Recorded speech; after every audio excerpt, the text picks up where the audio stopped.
Hello दोस्तों, कैसे हैं आप सब। तो आज तो मेरा काम जल्दी हो गया है और मैं नीदू भी तैयार हो गई है ना नीदू। हाँ हाँ, नीदू स्कूल जाएगी है ना। हाँ कौन सी क्लास में पढ़ती है नीदू। फर्स्ट में नीदू फर्स्ट में जाती है। और विहान भैया थर्ड में थोड़ी पढ़ता है। विहान भैया तीसरी में जाता है। तीसरी। हाँ तीसरी में। चल तैयार हो जा, जूते वगैरह पहन ले। तो आज सुबह तो मैं जल्दी उठ गई थी। पता नहीं क्यों आज नींद ही नहीं आ रही थी रात भर से। सुबह 4 बजे से आज जग रही थी मैं। तो सुबह 4 बजे उठ के आज मैंने सारा ही काम कर लिया। सो ही नहीं, उसके बाद सोने का मन ही नहीं करा। मगर चलो काम भी कर लेती हूँ। घर पे कोई था नहीं आज, इसलिए मन नहीं करा आज सोने के लिए। तो को सब्जी है, फिर भी अचार से रोटी खा रहे। क्यों सब्जी से क्यों नहीं खा रहे यार? सब्जी से क्यों नहीं खा रहा? ऊपर देख ऊपर। अच्छी नहीं लग रही सब्जी? क्यों? भिंडी की सब्जी अच्छी नहीं है? नहीं तो सामने देख, सब्जी से क्यों नहीं खा रही?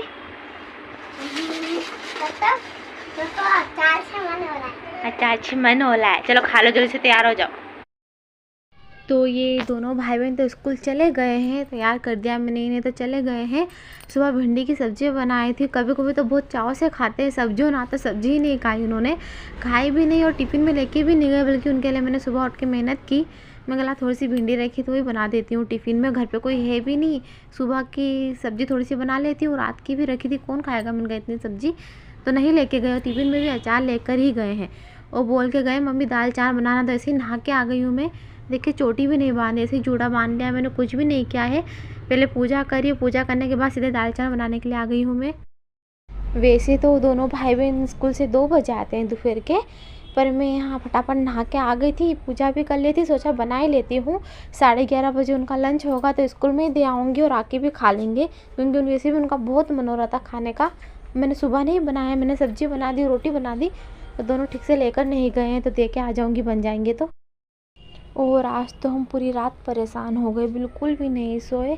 मेरे जेठ के लड़के हैं बड़े वाले, वो भी 13 साल के हैं, 14 में चल रहे हैं वो भी मेरे पास ही सोए थे आगे हॉल में, क्योंकि घर पे कोई भी नहीं था। तो हम रात भर जगे, रात भर हम लोगों को नींद ही नहीं आई। क्योंकि अगर घर पे कोई भी रहता है ना, तो हम विश्वास से सो जाते हैं कि कोई तो है घर पे। और पूरा घर सुना सुना रहता है ना, तो बिल्कुल भी नींद नहीं आती, डर रहता है अंदर से एक। और हमारे घर का माहौल भी ऐसा, आगे भी रास्ता है तो आगे तो इतना डर नहीं रहता है। जो पीछे की तरफ रास्ता है ना, उधर कमरा आ गया है मेरा, और पीछे पूरा खुला खुला है। एक घर नहीं है कि हम अकेले भी रह सकते हैं। यहाँ पे कोई एक आध जना होना चाहिए साथ में। पूरे घर खुला है पीछे से, तो अकेले तो हम रात में नहीं रह सकते। दिन में तो मैं रह लेती हूँ, पर रात में अकेले रहने में मुश्किल हो जाती है। अगर घर पे मम्मी जी नहीं रहते हैं ना, तो निधि के पापा की अगर नाइट ड्यूटी भी होती है तो वो नहीं जाते हमें छोड़ के। उन्हें पता है ना नहीं रह पाएंगे अकेले, पर ज़रूरी काम हो तो फिर जाना ही पड़ता है। और आज तो मैं पूरी रात नहीं सोई हूँ, क्योंकि घर पे कोई भी नहीं था। मम्मी जी भी नहीं थे, निधि के पापा भी नहीं थे, सिर्फ बच्ची और मैं ही थे। तो रात को नींद आती ही नहीं है, पता नहीं क्यों। अगर घर पे कोई नहीं था एकदम डर सा रहता है अंदर। और हमारे यहाँ माहौल ऐसा है, देखिए आप, ये पीछे भी अगर आती हूँ ना, तो सब मतलब सब ये खुला खुला है ना, तो अकेले अगर रहने में डर लगता है यहाँ पे। और सबके घर के दरवाजे पीछे बहुत कम है। हमारा गेट है पीछे, सबके सामने की साइड है। उधर जो घर बना है भाभी का, इनका पड़ोस में दीवार देख रहे हैं ना आप सीधी सीधी उधर, तो उनका भी सीधा बना है। और गेट उनका उधर की साइड इधर है ही नहीं। बस इसी वजह से डर के मारे रात भर नहीं सोई हूँ। मुझे रात भर हो गई है आज। ये मेरा कमरा है का, और कमरे के बाद जैसे अपन निकलते हैं ना, ये सब इधर पीछे पीछे खुला है। ये सारा इधर पीछे की साइड खुला है। पीछे भी देखिए कितना खुला हैगा। ये इधर से लगता है पीछे से कोई भी आ जाता है एकदम से, क्योंकि गेट वेट नहीं है पीछे की साइड, पूरा ऐसा ही है खुला। तो इसी वजह से पूरी रात हो गई है, रात भर नहीं सोई हूँ। घर पे अगर एक आध जना भी होता है ना, तो हिम्मत रहती है। मेरे जेठानी जी भी नहीं थे, जेठ जी भी नहीं है, कोई भी नहीं घर पे, मतलब सभी चले गए थे। और ये कमरा मेरी जेठानी जी का कमरा है। ये कमरा तो देखा ही है ना, मेरा किचन भी वही है, कमरा भी वही है, सोते भी वही है, खाना भी वही बनाती हूँ मैं। और ये वाला कमरा इधर की साइड मेरी जेठानी जी का है। एकदम दोनों कमरा एक जैसा, ये इतना ही बड़ा है।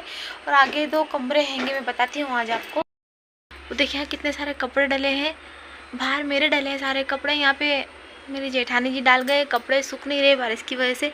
देखिए कितना सामान भरा है यहाँ पे। ये छोटा सा मंदिर यहाँ बना के रखा है मैंने। यहाँ पे देखिए कितना सामान हैगा। कमरे नहीं है, बहुत छोटे छोटे कमरे हैंगे। यहाँ पे देखिए ये मैंने कूलर यहाँ पे रख दिया। पहले कमरे में था तो अंदर दिक्कत आती थी, पहले ही कमरा छोटा सा। देखिए कितना सामान रखा है यहाँ। यहाँ पे ये अलमारी रखी है, मेरी जेठानी जी की है। ये वाली मेरी है, एक अंदर भी और एक बाहर भी है। तो कपड़े बहुत सारे रहते हैं तो रख नहीं पाते हैं। निधि के पापा कपड़े मैंने यहाँ पे टांगे, आधे अंदर है। और इसके बाद ये आगे का रूम हैगा।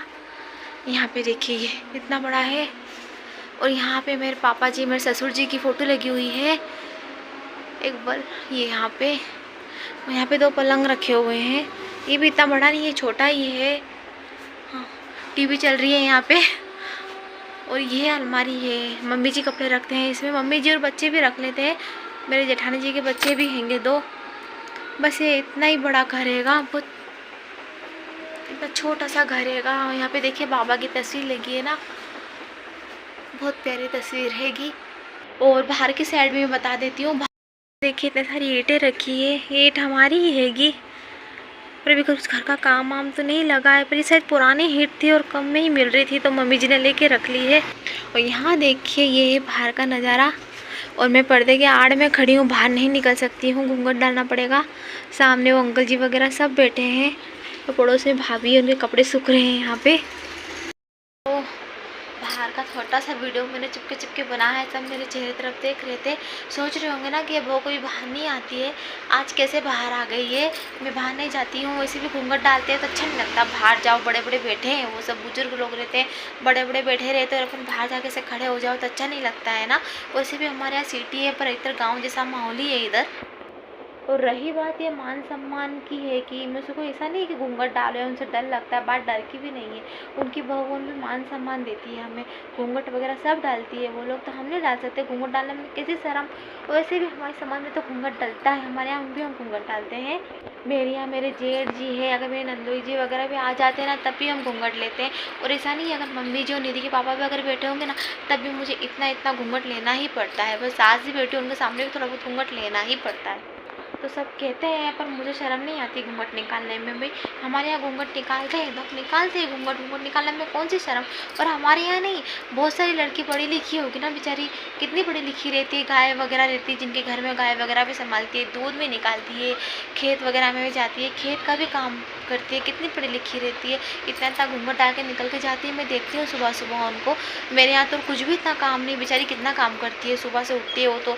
यहाँ तो काम हो जाता है ना, एक बज जाते, कभी 2 या कभी 12 बजे, तो कम से कम दिन में आराम तो मिल जाता है। उन बेचारे को तो आराम भी नहीं मिलता है, पूरा दिन खेत में ही निकल जाता है काम करते करते, घूंघट डाल कर ही काम करती है। तो वो इतनी पढ़ी लिखी होकर घूंघट डाल सकती है, सबका बाहर से निकल के जा रही है। तो मुझे कोई घूंघट डालने में शर्म नहीं आती, मैं भी सबका घूंघट डाल लेती हूँ। मान सम्मान देने में, बड़ों को मान सम्मान देने में हमारा मान सम्मान तो घट नहीं जाएगा ना। आज का ब्लॉग मैं यही ख़त्म करती हूँ। छोटा सा ब्लॉग बनाया है मैंने। आज रात भर हो गई है, रात भर से सर इतना दर्द कर रहा है ना, रात भर से नहीं सोई हूँ। तो आज किसी भी काम में मन ही नहीं लगा है मेरा, क्योंकि रात भर से परेशान हो गई। मैं भी नहीं, बच्चे ही परेशान हो गए। निधि तो बिल्कुल ही नहीं सोई है, क्योंकि निधि की आदत है कि वो हमेशा उसके पापा के पास ही सोती है। उसके पापा नहीं थे ना, तो वो रात भर से नहीं सोई। और इसे भी कहते हैं ना, बेटियाँ तो पापा की लाडली होती है, तो उसके पापा की ज़्यादा लाडली है। ऐसा नहीं मैं उसे प्यार नहीं करती, बहुत करती हूँ, लेकिन मेरे पास रहती ही नहीं है। खाना भी उसके पापा के साथ ही खाती है। और भगवान भोलेनाथ आपकी हर मनोकामनाएं पूरी करे। श्री शिवाय नमस्तुभ्यम। मिलती हूँ आपसे मैं अगले ब्लॉग में, प्यारे से छोटे से ब्लॉग में। और प्लीज़ आप लोग मुझे सपोर्ट कीजिए, क्योंकि आप लोगों के सपोर्ट की मुझे ज़रूरत है। मैं इतनी मेहनत करती हूँ, आप लोग मुझे सपोर्ट करेंगे तभी मैं आगे बढ़ पाऊँगी, नहीं तो नहीं बढ़ पाऊँगी। तो आज का ब्लॉग मैं यही ख़त्म करती हूँ।